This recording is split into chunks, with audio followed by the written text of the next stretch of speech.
اگلے روز جب وہ بیدار ہوئی تو رات کا سپنا اسے ایک بار پھر یاد آ گیا اور ایک انجانے خوف نے اسے پھر سے اپنے گھیرے میں لے لیا۔ صبح اٹھتے ہی اس نے سب سے پہلا کام یہ کیا کہ گلبانو کو کسی دوسری کنیز کے ہاتھوں پیغام بھجوایا کہ وہ فوراً اس سے آ کر ملے۔ تھوڑی دیر کے بعد گلبانو اس کے کمرے میں تھی۔ جی راجکماری صاحبہ، کیا حکم ہے؟ گلبانو نے آتے ہی پوچھا۔ گلبانو، شہزادہ اعظم جہاں کہیں بھی ہو انہیں میرا یہ پیغام پہنچا دو۔ خیریت ہے راجکماری صاحبہ؟ آپ کے چہرے پر کچھ پریشانی کے آثار مجھے نظر آ رہے ہیں۔ گلبانو نے حیرت سے پوچھا۔ خیریت ہی ہے، انہیں کہو کہ آسام کے مہاراجہ کامروپ کی اکلوتی بیٹی رامنی گبارو بقائمی ہوش و حواس سے کہہ رہی ہے کہ وہ دائرہ اسلام میں آنا چاہتی ہے۔ مجھے مسلمان کرنے کے انتظامات کیے جائیں۔ کیا کہا راجکماری صاحبہ؟ پھر سے کہنا۔ گلبانو رامنی کی بات سن کر اس قدر خوش ہوئی تھی کہ اسے یقین نہیں آ رہا تھا۔ گلبانو، میں نے ایسی زبان تو استعمال نہیں کی جس کی تمہیں سمجھ نہ آ سکے۔ تم چاہو تو اس کا ڈھنڈورا پیٹ دو کہ رامنی مسلمان ہو رہی ہے۔ رامنی نے دوبارہ وضاحت سے کہا۔ راجکماری، یہ خوشی تو مجھ سے سنبھالے نہیں سنبھل رہی، میں ابھی جاتی ہوں۔ شہزادے نے فوراً اس کا انتظام کر ڈالا۔ عالم پناہ اورنگزیب عالمگیر کو اس کا پتہ چلا تو انہوں نے محل سرا میں ایک چھوٹا سا جشن برپا کرنے کا اعلان کر دیا۔ شہزادہ اسے مسلمان کرنے کے لیے ایک مولانا صاحب کو ساتھ دے کر اس کے کمرے میں پہنچ گیا۔ آج پہلی بار شہزادہ اعظم مولانا کے ساتھ اس کے کمرے میں آیا تو رامنی کی خوشی دیدنی تھی۔ گلبانو بھی ان کے ہمراہ تھی۔ پھر رامنی اس روز مسلمان ہو گئی۔ اس کا اسلامی نام رحمت بانو رکھا گیا۔ اب وہ رامنی کی بجائے رحمت بانو بن چکی تھی۔ رحمت بانو بن کر اسے یوں لگا جیسے اس کی کایا کلپ ہو گئی ہو۔ نیا روپ دھار کر اسے جتنا مزہ آیا، پوری زندگی اسے اتنا سرور نہ آیا تھا۔ اسے یوں لگنے لگا تھا جیسے اس کی اصل زندگی ابھی شروع ہوئی ہے۔ شہزادہ اعظم اس خوشی میں شریک ہونے کے لیے اس کے کمرے میں آیا ضرور۔ ابھی اس کی آنکھوں میں تشنگی ختم نہ ہو پائی تھی کہ وہ واپس چلا گیا۔ گلبانو ابھی تک اس کے پاس بیٹھی ہوئی تھی۔ جب ذرا رش ختم ہوا تو رامنی نے بڑی اداسی سے کہا۔ گلبانو، کیا شہزادہ علی وقار کو ہمارا اسلام قبول کرنا اچھا نہیں لگا؟ یہ آپ کو کس نے کہا؟ وہ تو بہت خوش ہے، اس لیے تو وہ خود چل کر آپ کے پاس پہنچے تھے۔ وہ کبھی کسی کے کمرے میں نہیں جاتے۔ اس محل سرا میں آپ کے علاوہ اور بھی بہت سی شہزادے اور کنیزیں موجود ہیں، مگر شہزادگان انہیں اہمیت نہیں دیتے۔ آپ تو خوش قسمت ہیں۔ گلبانو نے رکتے رکتے بتایا۔ کیا تھا اگر وہ کچھ دیر ہمارے پاس رک جاتے؟ رامنی نے شکایت بھرے لہجے میں کہا۔ اصل میں شاید آپ کے گوش گزار نہیں کر پائی کہ آپ کو شہزادے کے ساتھ پیار کی باتیں کرتے ہوئے کسی کنیز نے دیکھ کر بڑی بیگم صاحبہ کے حضور آپ کی شکایت کر دی تھی، جس پر انہوں نے شہزادی کی سرزنش کرتے ہوئے اسے محل سرا میں آنے سے منع کر دیا ہے۔ گلبانو نے بتایا۔ اوہ، میں تو سمجھی تھی کہ وہ حکومتی کاموں میں الجھے ہوئے ہیں، تبھی ادھر نہیں آتے۔ مجھے تو اس بات کا علم ہی نہ ہوگا کہ اب کیا ہوگا۔ رامنی نے مایوسی سے پوچھا۔ آپ فکر کیوں کرتے راجکماری صاحبہ؟ میں ہوں نا۔ آپ نے جو بات ان سے کرنی ہو مجھے بتا دیا کریں، میں ان تک پہنچا کر اس کا جواب آپ کو لا دیا کروں گی۔ گلبانو نے جواب دیا۔ گلبانو کی بات سن کر رحمت بانو کو بہت سی مایوسی ہوئی۔ اس رات جب وہ اپنے بستر پر لیٹی تو ایک بار پھر اس کی آنکھیں بھیگ گئی۔ اسے پہلی بار احساس ہوا کہ اس دنیا میں اکیلی ہے، بالکل تنہا۔ اس کی سوچیں اسے راہ سے بھٹکا رہی تھی۔ کیا فائدہ ہوا رامنی؟ تمہیں اپنا مذہب چھوڑ کر کیا ملا؟ جس کی چاہت میں تم نے یہ کیا تھا، اسے بھی تم سے چھین لیا گیا۔ اسے اپنے اس ادھورے پن سے نفرت ہونے لگی تھی اور وہ سوچنے لگی تھی کہ کیا اب وہ ہمیشہ کے لیے شہزادہ اعظم کی دید سے محروم کر دی گئی ہے؟ کیا اب وہ محل سرا میں نہیں آیا کرے گا؟ یہ سوچ کر اس کا دل ڈوبنے لگا۔ وہ انجانے پن سے ابھی اور کرشن مہاراج کی مورتی کے سامنے ہاتھ باندھ کر کھڑی ہونے لگی تو جیسے اس کے ذہن میں ایک دھماکہ ہوا۔ رامنی، تم یہ کیا کر رہی ہو؟ تم تو مسلمان ہو چکی ہو۔ تم رامنی گبارو نہیں، رحمت بانو ہے۔ پتھر کی اس مورتی سے تم کیا مانگ رہی ہو؟ اگر مانگنا ہی ہے تو اپنے رب سے مانگو، جو تمہارا اب بھی رب ہے۔ یہ سوچ کر اس نے اونچی جگہ پر رکھی کرشن مہاراج کی مورتی کو اٹھا کر چھپا دیا۔ کرتی ہوں تمہارا بھی بندوبست، وہ بڑبڑائی۔ اگر شہزادہ اعظم میرا نہیں رہا تو تم بھی میری نہیں رہو گی۔ اسے لگا کہ ایک انجانی سی روشنی نے اس کی سوچوں کو نہلا دیا ہو۔ وہ ان سوچوں سے جان چھڑانے کی بابت سوچنے لگی۔ اگلے روز گلبانو اس کے کمرے میں حسب معمول آئی تو رحمت بانو خاموشی سے کمرے میں بیٹھی تھی۔ اس نے آتے ہی پہلی خبر تو یہ دی کہ بڑی بیگم صاحبہ شہزادہ اعظم کی شادی اس کی تائے کی لڑکی دل پذیر بانو سے کرنا چاہتی ہے۔ کیسی ہے وہ؟ تم نے دیکھا اسے؟ رحمت بانو کے منہ سے اچانک نکلا۔ بہت خوبصورت اور سندر ہے۔ شہنشاہ علی مرتبت اورنگزیب سے بہت عزیز رکھتے ہیں۔ سنا ہے کہ اس کی والدہ اس کے پیدا ہوتے ہی مر گئی تھی جس وقت اس کی پیدائش ہوئی۔ اس کا والد شہزادہ شجاع برہان پور میں دشمنوں سے نبرد و آزما تھا۔ بن ماں کی بچی کو ہر کوئی پیار کرتا ہے اور وہ خاندان بھر کے اس لاڈ پیار میں پل کر جوان ہوئی ہے۔ خاندان بھر کو یہ بچی اس لیے بھی پیاری ہے کہ اس کا نام اس کے جد امجد حضرت ابو ظفر شہاب الدین شاہجہاں نے رکھا تھا۔ انہوں نے خصوصی طور پر اسے اپنی گود میں لیتے ہوئے کہا تھا، آج سے یہ ہماری بیٹی ہے، اس لیے تو ہر کوئی اسے بہت پیار سے رکھے۔ بعد ازاں انہوں نے اپنی بیگم کی جھولی میں ڈالتے ہوئے یہی تاکید کی تھی۔ دل پذیر بانو خوبصورتی میں یکتا ہونے کے ساتھ ساتھ انتہائی ذہین و فتین لڑکی ہے۔ گلبانو کی زبان سے شہزادہ اعظم کے تایا کی بیٹی کی اس قدر تعریف سن کر وہ مارے حسد کے مایوسیوں کی پتال میں گر گئی اور وہ سوچنے لگی، جہاں ایک سے بڑھ کر ایک خوبصورت کنواری دوشیزائیں موجود ہیں، وہاں وہ کس حیثیت میں دعویٰ کر سکتے ہیں کہ شہزادی کی پسندیدگی کے معیار پر وہ بھی پوری اتر پائے گی۔ بنگالی یا آسامی حسن کا جادو تو خود اپنی موت آمر جاتا ہے، جہاں بڑی عورتوں سے لے کر دوشیزگان اپنے حسن کی چکا چوند سے دلوں کو مسخر کرنے کے سارے ہنر سے آشنا بھی ہوں۔ جاری رحمت بانو، کیوں اس قدر ٹھنڈے نصیب لے کر تو اس دنیا میں آئی؟ آخری بات سوچتے ہو نہ جانے کیوں اس کے دل سے ایک ٹھنڈی آہ نکلی۔ ابھی وہ سوچ رہی تھی کہ گلبانو بھاگتی ہوئی آئی اور اس کے قریب ہی بیٹھ گئی۔ راجکماری صاحبہ کو لگتا ہے کہ شہزادہ محمد اعظم کی بے بھائی کا دکھ اندر اندر چاٹنے لگا ہے، جو یوں ہر وقت بجھی بجھی سی رہنے لگی ہیں۔ گلبانو نے مسکراتے ہوئے اس کی طرف دیکھتے ہوئے کہا، ارے نہیں گلبانو، مجھے دکھ کیوں ہوگا؟ میں اب ایسی باتوں کو دل میں نہیں پالتی۔ جب سے میں نے تمہارے دین کا پلو پکڑا ہے، یقین کرو میری آتما کو بے حد سکون ملا ہے۔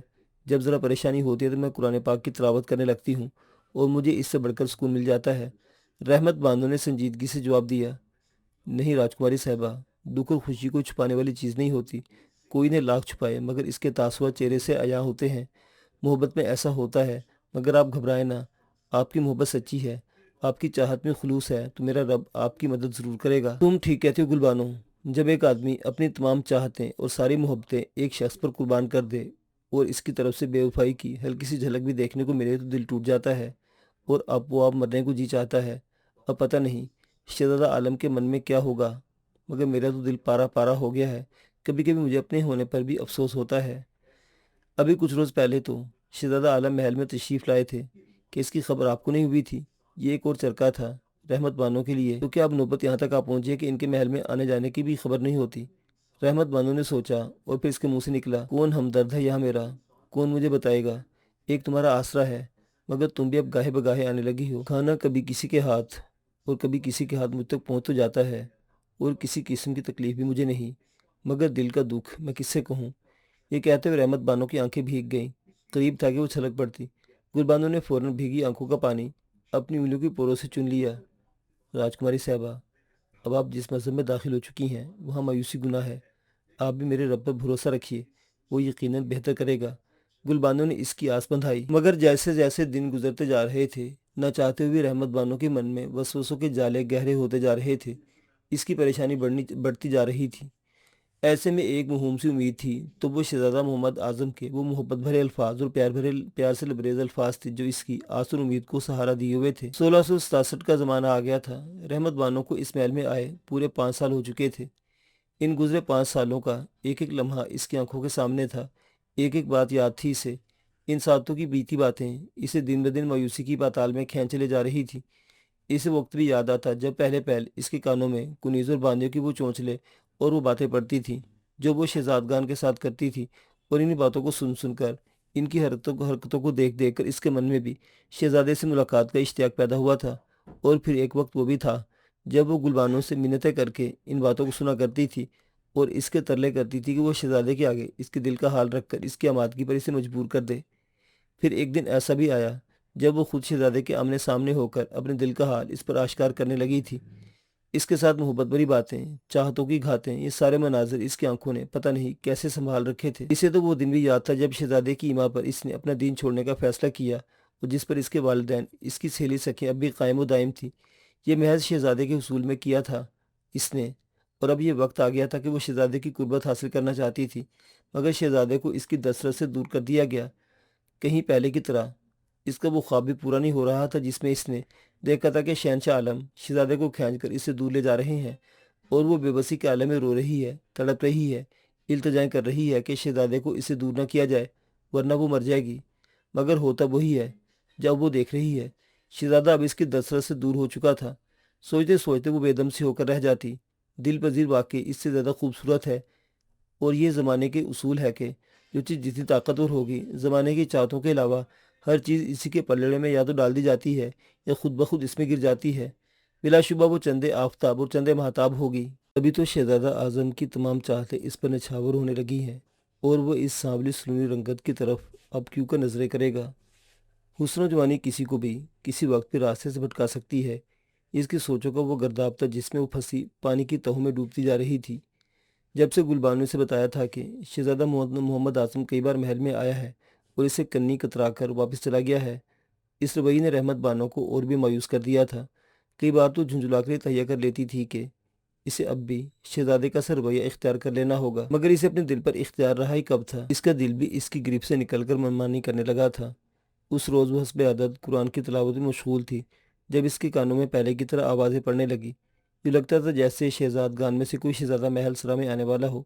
اس نے قرآن کریم کو بند کیا اور اسے اونچی جگہ رکھ کر پلٹی ہی تھی کہ گلبانو بھاگتی اس کے کمرے میں داخل ہوئی۔ رحمت بانو نے سوالی نظروں سے اس کی جانب دیکھا۔ کیا بات ہے گلبانو، کیوں بوکھلائی پھر رہی ہو؟ راجکماری صاحبہ، وہ شہزادہ عالی مقام تشریف لا رہے ہیں، تو پھر میں کیا کروں؟ رحمت بانو نے مایوس اور بے اتنائی سے جواب دیا۔ آپ ایک بار ان سے مل تو لیں، گلبانو نے سادگی سے کہا۔ چھوڑو گلبانو، انسان کو اپنی حیثیت اور اس کے دائرے میں رہنا چاہیے۔ ایڑیاں اٹھا اٹھا کر ہاتھ بڑھانے سے چھت نیچے نہیں آیا کرتی۔ رحمت بانو تو مایوسی کی پتال سے کہیں بول رہی تھی۔ پھر بھی آپ ان سے مل کر یہ تو پوچھ سکتی ہیں کہ آپ کو انہوں نے انتظار کی کس سولی پر چڑھا رکھا ہے؟ گلبانو نے دلیل دی۔ بے سود کوشش کرنے کا فائدہ۔ وہ پھر اسی لہجے میں بولی۔ راجکماری صاحبہ، آپ سمجھدار ہیں، ذہین اور پڑھی لکھی ہیں، کوشش چھوڑنا بھی تو بیوقوفی ہے۔ آپ اپنی کوشش تو جاری رکھیں اور اس کے نتائج اللہ پر چھوڑ دیں، وہ بہتر صلہ دینے والا ہے۔ گلبانو نے سمجھانے کے انداز میں کہا۔ ٹھیک ہے گلبانو، یہ دل بے صبرا ہوا جاتا ہے، تو ٹھیک کہتی ہے۔ یہ کہہ کر وہ کمرے کے دروازے کے پاس آ کھڑی ہوئی جو راہداری میں کھلتا تھا، وہ راہداری جو اس کی محبت اور چاہت کی گواہ بھی تھی۔ شہزادہ محمد اعظم آہستہ آہستہ قدم اٹھاتے اسی سمت آ رہا تھا۔ جب وہ اس کے قریب سے گزرنے لگا تو رحمت بانو نے دروازے کو جھٹ سے کھول دیا اور نہ چاہتے ہوئے اس کی زبان سے نکلا۔ صاحب عالم، کیا بات ہے؟ آج چپ چاپ یوں قریب سے گزر رہے ہیں؟ نصیب دشمنہ، طبیعت تو ٹھیک ہے؟ ہاں، ذرا جلدی میں ہوں، بڑی بیگم صاحبہ کے پاس جا رہا ہوں، شہزادے نے جواب دیا۔ میں بھی والا شان کا وقت ضائع نہیں کروں گی، میں نے صرف اتنا بتانا تھا کہ میں مسلمان ہو گئی ہوں اور الحمدللہ قرآن پاک بھی پڑھ رہی ہوں۔ یہ کہہ کر وہ خاموش ہوئی تو آگے سے جواب ملا۔ ہاں رحمت بانو، ہمارے علم میں ہے۔ جواب پھر مختصر تھا۔ ذرا پھر سے میرا نام دہرائیے۔ آپ کے لبوں سے نکلا۔ میرا نام مجھے بہت اچھا لگا ہے۔ رحمت بانو، اس بار جشن میں آپ کو سب شہزادوں سے بڑھ کر انعام بھی تو مل رہا ہے، شہزادے نے آہستہ آہستہ بتایا، اور آپ کے رتبے میں بھی اضافہ کیا جا رہا ہے۔ شہزادے نے مزید کہا۔ آپ کا ارشاد بجا، مگر میرے رتبے میں اضافہ تو آپ کی نظر کرم سے ہوگا، یہ بات تو آپ کے بھی علم میں ہوگی، میری کیا مجال کہ میں آپ کو بتاؤں۔ آپ کو پتہ ہے پیار کرنے والوں کے دل کس قدر حساس ہوتے ہیں۔ انہیں جدائی کا ایک ایک لمحہ کانٹوں کی طرح چبھتا ہے، روح کو زخم زخم کر دیتے ہیں یہ لمحات، اور مجھ ایسی بدنصیب کے محسوسات تو اس سے بھی سوا کہ میں ایک پرکٹے پرندے کی طرح بے بسی سے محل کے اس کمرے میں پڑی ہوں جہاں کوئی نہ میرا ہمدرد ہے اور نہ ہی کوئی والی وارث۔ اللہ کے لیے اس ناتواں جان پر کچھ رحم کیجیے۔ یہ کہتے ہوئے رحمت بانو کی آواز رند گئی۔ نہیں نہیں راجکماری، وہ بات ہرگز نہیں جو تم سوچ رہی ہو، وہ جو تمہارے لیے باعث آزار ہے۔ وہ بھی کچھ اور کہنا چاہتے تھے کہ رحمت بانو نے ان کی بات کاٹتے ہوئے کہا۔ راجکماری نہیں، صرف رحمت بانو کہیے، تاکہ میرے دل کو حوصلہ رہے اور طمانینت بھی ملتی رہے۔ شہزادہ بولا۔ وسوسے تمہاری راہ سے تمہیں بھٹکا رہے ہیں، حوصلہ رکھو، اللہ بہتر کرے گا۔ لو اب اجازت، مجھے اس وقت جلدی ہے، فرصت ملی تو تمہیں سب بتا دوں گا۔ ویسے بھی تمہیں حکومتوں کے کاموں کا علم ہی ہے، ہر وقت نئی مہمیں، نئی جنگیں۔ اب دیکھو یوسف افغانوں نے شورشیں شروع کر رکھی ہیں، ان کی سرکوبی بھی ضروری ہے۔ ادھر شہنشاہ عالم پناہ کو تو کسی پر اعتبار بھی نہیں، میں ایسے ہی کاموں میں مصروف رہتا ہوں، وقت ہی نہیں ملتا، اسے ادھر بھی کم کم آتا ہوں۔ اچھا اب میں چلتا ہوں۔ شہزادہ اعظم سے بات کر کے رحمت بانو کو گویا سکون مل گیا تھا۔ دل کے وسوسے اپنی موت آپ مر چکے تھے، اب اس کے دل سے شہزادے کی کامیابی کے لیے دعائیں نکلنے لگی تھیں۔ وہ جب دوبارہ کمرے میں مڑی تو گلبانو جا چکی تھی۔ وہ خوشی میں سرشار اپنے بستر پر آ گری۔ اس کا دل ایک بار پھر سے خوشی میں بلا ارادہ دھڑکنے لگا تھا۔ کس قدر بے صبری و جلدی کی ماری ہے رحمت بانو، کتنے وسوسے من میں پال رہی تھی، حالانکہ حقیقت اس کے بالکل برعکس تھی۔ شوال کی 8 تاریخ کو جشن منانے کا اعلان کیا گیا۔ یہ رامنی کے لیے پہلا موقع تھا، وہ دہلی کی راجدھانی میں منایا جانے والا جشن اپنی آنکھوں سے دیکھنے والی تھی۔ گلبانو بتا رہی تھی کہ جشن میں ہاتھیوں کی لڑائی بھی ہوگی، رنگ برنگے پکوانوں کی دکانیں ہوں گی، اس کے علاوہ سستی اشیاء کی خریداری کے علاوہ رعایا کے لیے خصوصی دن بھی ہوگا۔ اس جشن میں شہزادے اور رانیاں بغیر پردے کے پہلی بار شامل ہوں گی۔ رحمت بانو کو ایسی باتیں بتا بتا کر گلبانو اس کا اشتیاق بڑھا رہی تھی، تبھی وہ اس جشن کو دیکھنے کی بھی زیادہ دلچسپی لے رہی تھی۔ شہزادہ اعظم سے ملاقات کو ابھی زیادہ دن نہیں ہوئے تھے کہ ایک روز گلبانو بھی اس طرح ہڑبڑائی ہوئی اس کمرے میں آئی تو رحمت بانو نے اس سے غصے میں مخاطب ہوئی۔ گلبانو، کیوں اس قدر تیزی سے آ کر میرا دل دہلا دیتی ہو؟ میری عادت بن گئی ہے ایسے جلدی میں آنے کی، اور ہاں وہ تو میں بھول ہی گئی، راجکماری صاحبہ، آپ کو بڑی بیگم صاحبہ نے یاد فرمایا ہے، اس نے تیزی سے کہا تو رحمت بانو ڈرتے ہوئے بولی، خیریت؟ یہ تو مجھے نہیں پتا، گل بانو نے جواب دیا۔ وہ جب سے اس محل سرا میں آئی تھی، یہ پہلا موقع تھا کہ بڑی بیگم صاحبہ نے اسے اپنے حضور یوں طلب کیا تھا۔ پھر بھی کچھ تو علم ہوگا۔ رحمت بانو نے دوبارہ پوچھا، کچھ کہہ نہیں سکتی، آپ چل کر دیکھ لیجئے گا۔ پھر رحمت بانو ڈرتے ڈرتے بڑی بیگم صاحبہ کے حضور پہنچ گئی۔ روشن رائے کو اس نے پہلی بار دیکھا تھا، سجزائے محل کے اس کمرہ خاص میں، جہاں خوبصورت فانوس اور دیواروں سے دیوار تک بڑے خوبصورت اور دبیز قالین بچھے ہوئے تھے۔ وہ یہ کمرہ خاص دیکھ کر حیران تو رہ گئی۔ دیواروں پر سنگ سرخ سے آرائشی محرابیں بنائی گئی تھیں۔ کمرے کے دائیں جانب بادشاہ اس کمرے میں داخل ہوتا تھا۔ کمرے میں بنی ہوئی کارنس پر لکڑی کے بنے ہوئے ہاتھیوں کے مجسمے رکھے تھے، جن پر چاندی کے پتل چڑھائے گئے تھے۔ بالکونی کے اطراف پر ریشمی اور سلک کے پردے پڑے ہوئے تھے، اور اس میں گزر بردار چاقو چوبند ملازمی ادھر سے ادھر چل رہے تھے۔ اس کمرے میں اعلیٰ عہدیدار اور منصبداروں کی بیگمات آتی تھیں۔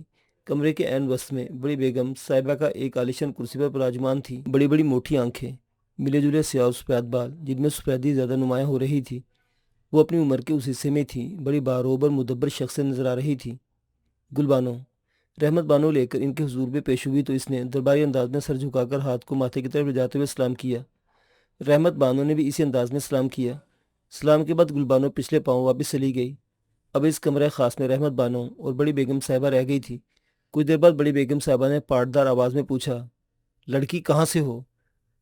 میں جی آسام کے راجہ جے دھوا سنگا کامروپ کی بیٹی رامنی گبارو کے نام سے یہاں لائی گئی تھی۔ رحمت بانو نے آہستگی سے جواب دیا، کیا مطلب لائی گئی تھی سے تمہاری کیا مراد ہے؟ جی پچھلے کچھ عرصے سے میں اپنے مذہب سے بدگمان ہو کر مسلمان ہو چکی ہوں، اور مجھے نیا نام رحمت بانو کا دیا گیا ہے۔ رحمت بانو نے ڈرے ڈرے لہجے میں بتایا۔ یہ آسام بنگالی کا حصہ ہے نا؟ وہ باروب لہجے میں گویا ہوئی۔ جی وہی۔ کیا تمہارے والدین نے تمہاری یہی تربیت کی ہے کہ شہزادوں پر اپنے جادو کی کمندیں ڈالتی رہو؟ بیگم صاحبہ براہ راست چبھتے ہوئے لہجے میں بات کرنے لگی تھی۔ کسی کی بھی اولاد کے والدین اپنے بچوں کو اس طرح کی تربیت نہیں دیتے۔ اس نے گلا خشک ہونے کے باوجود بڑی جرات سے جواب دیا، بنگال وہی ہے نا جہاں کا جادو بڑا مشہور ہے؟ وہ پھر بولی، یہ وہاں کے باشندوں پر بہتان ہے، وہاں ایسا کچھ بھی نہیں۔ رحمت بانو آہستہ آہستہ کھلنے لگی تھی۔ پھر تم نے ہمارے بیٹے پر ایسا کون سا جادو کر ڈالا ہے جو وہ تمہاری محبت کا دم بھرنے لگا ہے؟ کبھی تم نے شیشے میں اپنے وجود اور رنگ و روپ کو دیکھا ہے؟ یا تم شہزادہ اعظم سے منسوب ہونے والی شہزادی سے ملی ہو، اسے کبھی دیکھا ہے؟ اس کی آواز کی گھن گج بڑھتی جا رہی تھی۔ کبھی ایسا اتفاق نہیں ہوا، رحمت بانو نے سنجیدہ لہجے میں کہا۔ تو پھر سنو لڑکی، ہماری نسل اور تمہاری نسل میں زمین و آسمان کا فرق ہے۔ آسمان کو دور سے دیکھو تو وہ دھرتی کے ساتھ ملا ہوا نظر آتا ہے، حالانکہ یہ وہمِ نظر ہوتا ہے۔ ہم نے شہزادے کو اس کی تائزات سے منسوب کر رکھا ہے، مگر تم نے ان کے راستے میں اپنی چاہت اور اپنی محبت کا فسو بکھیر کر اسے اصل راستے سے بھٹکا دیا ہے۔ ہم تو کیا، خاندان کا کوئی بھی فرد یہ نہیں چاہے گا کہ ان کی چہیتی پیاری اور خوبصورت لڑکی کے حق پر کوئی یوں دن دہاڑے ڈاکہ ڈالے۔ میرے خیال میں تم میری بات کو اچھی طرح سمجھ گئی ہوگی۔ جی بیگم صاحبہ، مگر میں نے تو کوئی ایسی حرکت نہیں کی، رحمت بانو نے آہستگی سے جواب دیا۔ حرکت نہیں، جرت کی ہے، اور شاید تمہیں علم نہ ہو کہ اس جرت کو عرف عام میں بغاوت کہا جاتا ہے۔ تم نے راجدھانی اور محل سرا کے اصولوں کو توڑا ہے۔ اس کی سزا تمہاری سوچوں سے بھی کہیں زیادہ بھیانک ہو سکتی ہے۔ بس یہی تمہیں سمجھانے کے لیے بلایا تھا۔ ابھی سے اپنی راہوں کو استوار کر لو، ہمارے لیے مزید الجھنوں کا سبب نہ بننے میں تمہاری عافیت ہے۔ اب تم جا سکتی ہو۔ رحمت بانو کو اپنی اتنی تذلیل برداشت نہ ہو پا رہی تھی۔ وہ خاموشی سے اس کمرے کو پھلانگتی ہوئی اپنے کمرے میں آ کر بستر پر گر گئی۔ ابھی وہ بستر پر گری ہی تھی کہ اس کے کمرے کا دروازہ دوبارہ سے بجا۔ رحمت بانو نے اس کی طرف توجہ نہ دی۔ دروازے پر ایک بار پھر ہلکی سی دستک ہوئی، پھر کسی نے ہلکے سے دباؤ سے دروازہ کھول لیا اور داخل ہوا۔